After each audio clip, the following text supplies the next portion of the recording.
ආයුබෝවන් සුබ දවසක් ඔයාලා සියලු දෙනාටම අද දවස වාසනාවන්ත වේවා කියලා ප්‍රාර්ථනා කරනවා. ඉන්නකෝ මගේ පුංචි වත්ත වටේ රවුමක් යන්න අහස නිල් පාටට තියෙනවා. හවසට වහින්නත් ඉඩ තියෙනවා.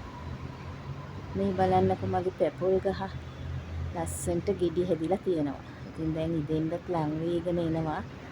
මම ඉතින් විවේකයෙන් ඉන්න වෙලාවට මගේ වත්තේ පුංචි වත්තේ ඉතින් මේ දේවල් හදනවා. මේ බලන්නකෝ අන්නාසි. මේ අන්නාසි පඳුරුත් ගෙදරට කෑමට ගේන අන්නාසි ගෙඩිවල මුටෙයියෝ හිටවල තමයි මම මේවා හදාගෙන ඉන්නේ. ඉතින් මේ වගේ අපි ගෙඩි 3-4කුත් කෑවා. දැනුත් ලස්සනට හැදිලා තියෙනවා. ඉතින් ආයෙත් ළඟදි ගෙඩි හැදෙයි.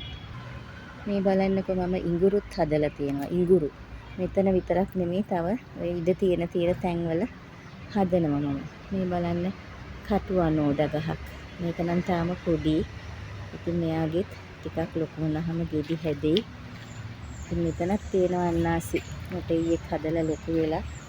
මේ බලන්න මගේ පැන්ටාස් ගහක ලස්සනට මල් පිපිලා තියෙනවා. හරිම ලස්සනයි. එයත් මේ බලන්න. ඉතින් මේ අතරේ ලස්සන මල්ගසුත් මම හදනවා. ඉතින් ලස්සනයි. මේ බලන්න යාළුවනේ මේක දැකලා තියෙනවද ඔයාලා? මේකට කියන්නේ කිඩාරම් කියලා. මේක කිඩාරම් අල වර්ගයක්. මේක බෙහෙතක් කියලා කියනවා. ඉතින් මේකේ ගහේ මුල තමයි මුලින් එනවා ලස්සන මලක්. ඉතින් මේ මලක් තිබුණ දවසකට මම ඔයාලට පෙන්නන්න. මේ ගහට කියන්නේ කිඩාරම් කියලා. මේක සමහර හොයාගන්න එහෙම හරි අමාරුයි. අපේ ගෙදර නම් ඉස්සර ඉඳලම තිබුණා. මේක තමයි කිඩාරම් කියලා කියන්නේ. ඉතින් මේ හරියට මම ඉඟුරු හදලා තියෙනවා. කහ තියෙනවා. මේ බලන්න මගේ කරපිංච පැලේ. එයත් ලස්සනට හැදිලා තියෙනවා. ඉතින් ඉඟුරු මම හුඟක් හදනවා අපිට ගෙදරට ගොඩක් ප්‍රයෝජනවත් නිසා. ඒ වගේම කහ ඒ වගේ දේවල් මම ওই විවේකයෙන් ඉන්න වෙලාවට ටික ටික හදනවා. ඉතින් මේ බලන්නකෝ මේවා තමයි කිරියල. ඉතින් කිරියල පඳුරු කීපයකුත් තියෙනවා. මඤ්ඤොක්ක පඳුරු කීපයකුත් තියෙනවා. ඉතින් මම ඉතින් හරි සතුටුයි. මේවා පුංචියට හදලා ඊට පස්සේ මේවා ලොකු වෙලා දලු දාලා එනකොට ඉතින් හිතට පුදුම සතුටක් දැනෙනවා.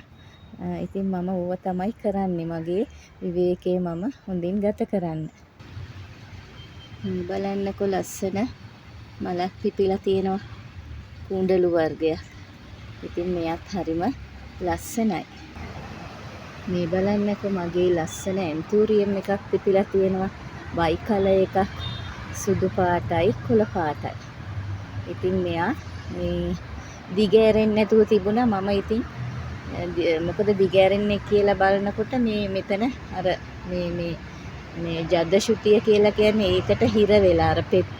ඉතින් මම ඒක දිගෑරියා. දැන් එයා ලස්සනට පිපිලා තියෙනවා. ඉතින් හරිම ලස්සනයි. මේ බලන්න මගේ තව වයි කලර් ඇන්තූරියම් එකක් ලස්සනට පිපිලා තියෙනවා.